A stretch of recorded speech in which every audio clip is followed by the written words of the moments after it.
সিরাজগঞ্জের উল্লাপাড়ায় Chilahati express, Rangpur express ও ধূমকেতু express ট্রেনের যাত্রা বিরতির দাবিতে রেললাইন অবরোধ করে বিক্ষোভ করেছে শিক্ষার্থী ও স্থানীয় জনসাধারণ।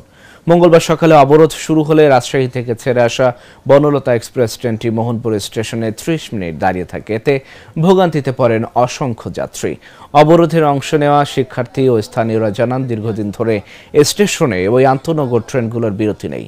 বারবার দাবি জানানো হলেও কর্তৃপক্ষ কোনো কার্যকর পদক্ষেপ নেয়নি। ফলে বাধ্য হয়ে তারা রেল লাইন অবরোধে নামে। এই ঘটনায় উপজেলা নির্বাহী কর্মকর্তা আবু সালে মোহাম্মদ হাসনাত ঘটনাস্থলে গিয়ে আন্দোলনকারীদের আশ্বাস দিলে অবরোধকারীরা তাদের আন্দোলন স্থগিত করেন। অবরোধের কারণে ঢাকামুখী ও উত্তরবঙ্গগামী ট্রেনগুলোর সময়সূচিতে সাময়িক বিপর্যয় ঘটে। তবে পরিস্থিতি স্বাভাবিক হওয়ায় পুনরায় ট্রেন চলাচল শুরু হয়।